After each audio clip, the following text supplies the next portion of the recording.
Welcome to another deep dive, where we take a look at a fascinating scientific essay and really kind of dig into the details. And today we're talking about gravitational waves and specifically this incredible leap forward in how we can detect them with quantum technology.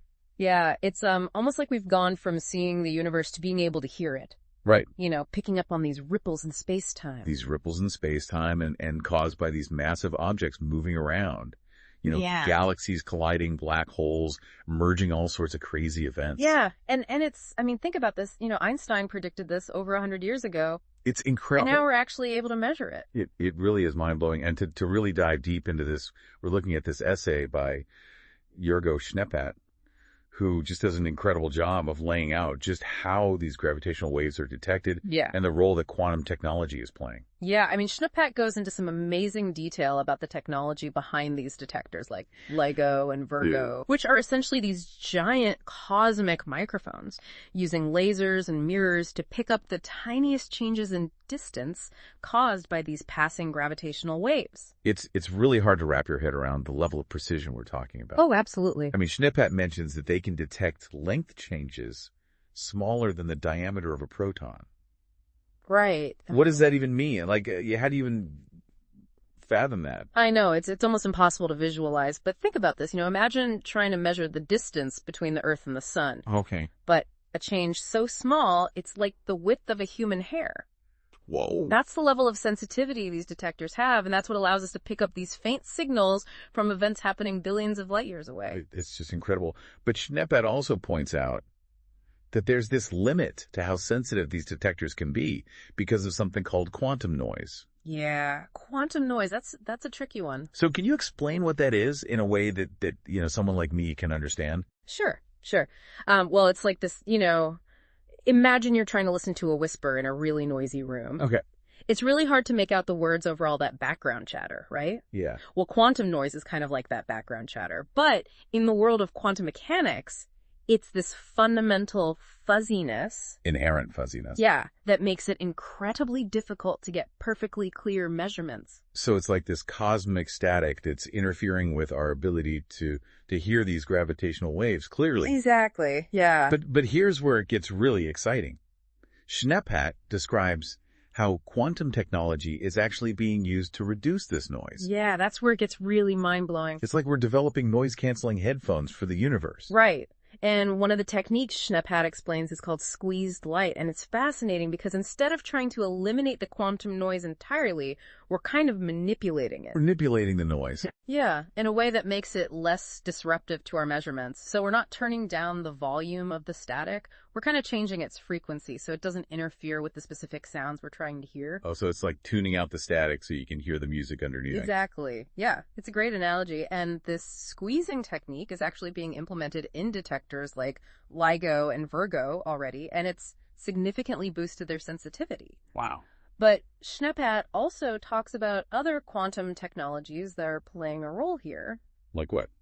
Well, things like superconducting quantum circuits, which can act as these incredibly sensitive amplifiers. So we're really combining our quest to listen to the universe with these cutting-edge advancements in quantum physics. Yeah, it's an incredible synergy between two fields that are really pushing the boundaries of what we thought was possible. So where does Virgo Schneppat say this might lead us in the future? What's next? Well, Schneppat envisions even more ambitious projects like this space-based LISA detector, which will be free from all the limitations of the Earth's noisy environment. And then there's the Einstein telescope, which is this proposed ground-based detector that's going to be even more sensitive than anything we have today.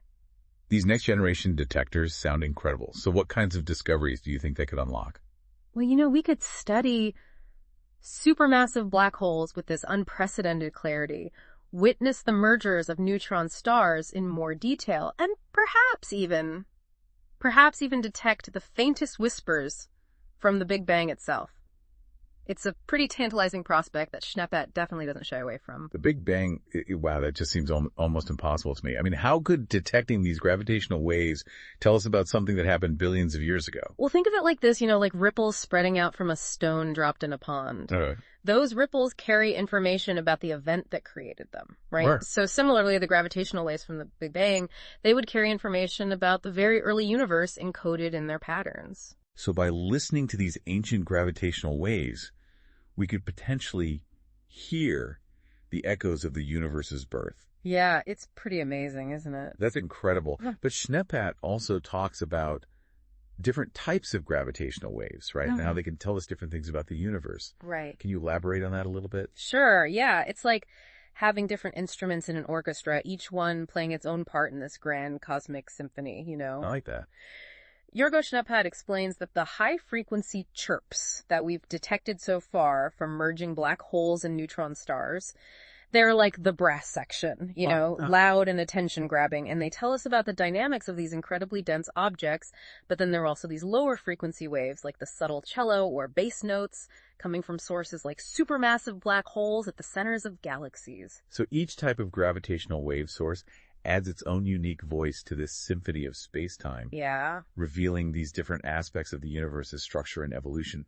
Exactly. And as we improve our hearing, with quantum technology, we can start to pick up fainter and fainter notes, composing this more complete picture of the universe's grand symphony. Now, you mentioned, Lisa, earlier, the space-based detector.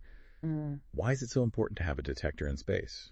Well, on Earth, our detectors are constantly being bombarded by noise and vibrations, from seismic activity traffic, even the wind. Oh, wow. But LISA, orbiting far out in space, will be much more isolated from all these disturbances. Right. Allowing it to listen for those subtle, low-frequency gravitational waves that would just be drowned out here on Earth. So LISA will open up this whole new window into the universe, allowing us to hear these parts of the cosmic symphony that we've been completely deaf to up until now. Exactly. It's amazing. Yeah. But Schneepat also discusses this Einstein telescope, a proposed ground-based detector. Yeah. So what makes that one so special? Well, the Einstein telescope will be vastly more sensitive than LIGO and Virgo. I mean, imagine being able to hear a conversation whispered on the other side of the world. That's the kind of sensitivity we're talking about. That's an incredible analogy. So with these new, more sensitive detectors, both in space and on Earth, we'll be able to study these known gravitational wave sources in much greater detail and potentially discover entirely new ones. Yeah. So what does Schneepat suggest we might find? Well, he points to the possibility of studying supermassive black holes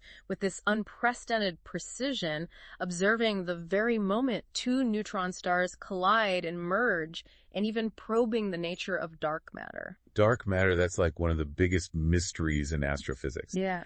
How could gravitational waves help us study something we can't even see? Well, it's possible that dark matter interacts with normal matter through gravity, and those interactions could produce detectable gravitational waves. It's still a pretty speculative area, but it's definitely one of the many exciting possibilities that Schneepat highlights in his essay. This is truly groundbreaking stuff. Schneepat is really painting a picture of a future where we're not just observing the universe, but truly listening to it, uncovering its secrets through this symphony of space-time. And it's a future that's being shaped by these incredible advancements in quantum technology. It's this fascinating convergence of two fields that are really pushing the boundaries of what we thought was possible. Yeah, it really makes you wonder what Einstein would think if he could see how far we've come since he first predicted, these gravitational waves. It truly is remarkable. And it's not just about the detectors themselves. Jorgo Schneepat also emphasizes the vital role of quantum computing. Oh, absolutely. In analyzing the massive amounts of data these detectors generate. Yeah, I mean, as our detectors become more and more sensitive, that data deluge just keeps increasing. Right. And that's where quantum computers come in with their immense processing power. They could completely revolutionize how we sift through all that data, uncovering these subtle patterns and signals that might otherwise be missed. So it's like having this team of superpowered detectives working alongside these cosmic microphones, helping us make sense of all this information pouring in from the universe.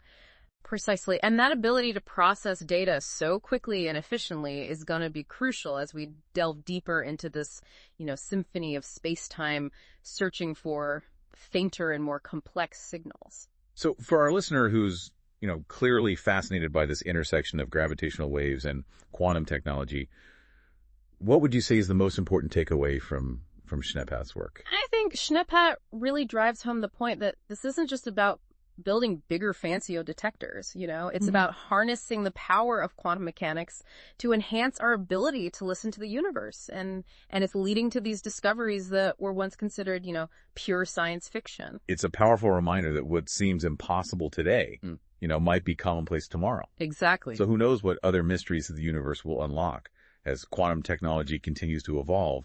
Maybe we'll discover new types of gravitational waves, find evidence for new physics, or even challenge our fundamental understanding of the universe and our place in it. It's a thrilling time to be exploring these frontiers of knowledge. It really is. And Schneefat's essay offers us just this incredible glimpse into the amazing discoveries that await us. Yeah, it's definitely worth a read. It certainly leaves you with this sense of wonder and a desire to learn more, and that's what the deep dive is all about. Thanks for joining us on this journey into the world of gravitational waves and the quantum leap in their detection.